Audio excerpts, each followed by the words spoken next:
జగన్ ఆంధ్ర రాష్ట్రాన్ని అదానీ ప్రదేశ్గా మార్చేశారని షర్మిల ఆగ్రహం వ్యక్తం చేశారు. రాష్ట్రాన్ని బ్లాంక్ చెక్కుగా వాడుకున్నారని మండిపడ్డారు.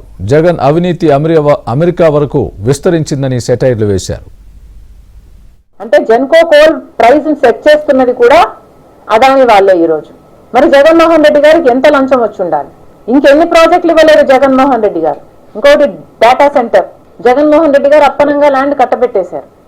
డేటా సెంటర్లో అన్ని ఉద్యోగాలు వస్తాయా అండి? మరి జగన్మోహన్ రెడ్డి గారికి ఎంత లంచం వచ్చి ఉండాలి? బీచ్ అండ్ మైనింగ్ మొత్తం అదానికే. జగన్మోహన్ రెడ్డి గారికి ఎంత లంచం వచ్చింది? సబ్మరీన్, విశాఖపట్నంలో ఏదో సబ్మరీన్ డీలు, మరి జగన్మోహన్ రెడ్డి గారికి ఎంత లంచం వచ్చింది? ఇలాంటివి ఎన్ని ఉన్నాయి.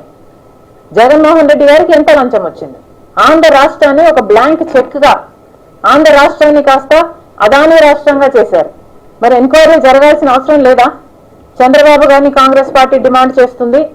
ఏ డీల్ అయితే జగన్మోహన్ రెడ్డి గారు ఈ సోలార్ పవర్ కు సంబంధించిన డీలు 25 సంవత్సరానికి చేశారో, ఈ పవర్ సప్లై అగ్రిమెంటు, అది వెంటనే రద్దు చేయాలని కాంగ్రెస్ పార్టీ చంద్రబాబు గారిని డిమాండ్ చేస్తుంది.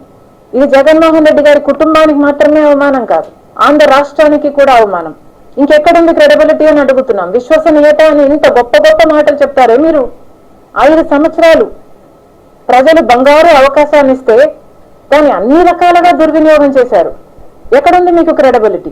1750 కోట్ల రూపాయల కోసం ఈరోజు మీ పేరు ఒక భారతదేశంలోనే కాదు అమెరికాలో కూడా అవినీతి పరుడు అని ముద్ర పడింది. అంటే ఆ 1750 కోట్ల రూపాయలకు మీ రెప్యుటేషన్ అలా తాకట్టు పెట్టడం, ఈజ్ ఇట్ వర్త్ ఇట్?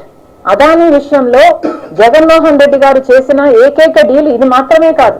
ఒక సోలార్ పవర్ కు సంబంధించే జగన్మోహన్ రెడ్డి గారికి 1750 కోట్ల రూపాయలు అని అమెరికాలో బయటపడిన నిజం ఒకటైతే, గత 5 సంవత్సరాలుగా అదే గౌతమ్ అదానీ గారి కోసము ఎన్ని డీళ్లు చేయలేదు. ఇక ఎంత లంచం వచ్చుంటుంది? ఎవరు చేస్తున్నారు ఎంక్వైరీలు? అదానీ మోడీ గారి మనిషి కాబట్టే 10 సంవత్సరాలలోనే ఇంత చిటికెలో పైకొచ్చినట్టు వచ్చేసాడు కదా. ఇది అన్యాయం కదా. ఎంక్వైరీ జరగాలి కదా. మన ఏజెన్సీలు ఆయన అవినీతిని కనుక్కొని ఉండాల్సింది కదా. ఎక్కడో అమెరికాలో బయటపడ్డం ఏమిటి? వీళ్ళు గాడిదలు కాస్తున్నారా? గుడిగురాలకు వెంట్రుకలు వీపుతున్నారా? ఏం చేస్తున్నారండి? ఇప్పుడైనా మేల్కోండి. ఇప్పుడు ఎక్స్ట్రడిషన్ ట్రీటీ ప్రకారము మోడీ గారి దగ్గర ఉన్న ఈ 2 ఆప్షన్స్.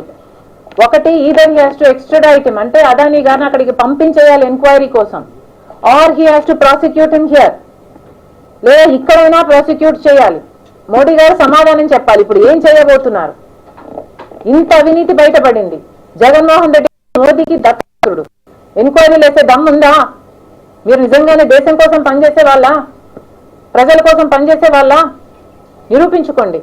నేను ఏ రోజైతే కేసు పెట్టానో, ఇలా జరిగింది, నా మీద తప్పుడు ప్రచారం జరుగుతుంది అని ఏ రోజైతే కేసు పెట్టానో ఆ రోజే నేను ప్రభాస్ అన్న వ్యక్తిని ఇంతవరకు చూడలేదు అని చెప్పాను.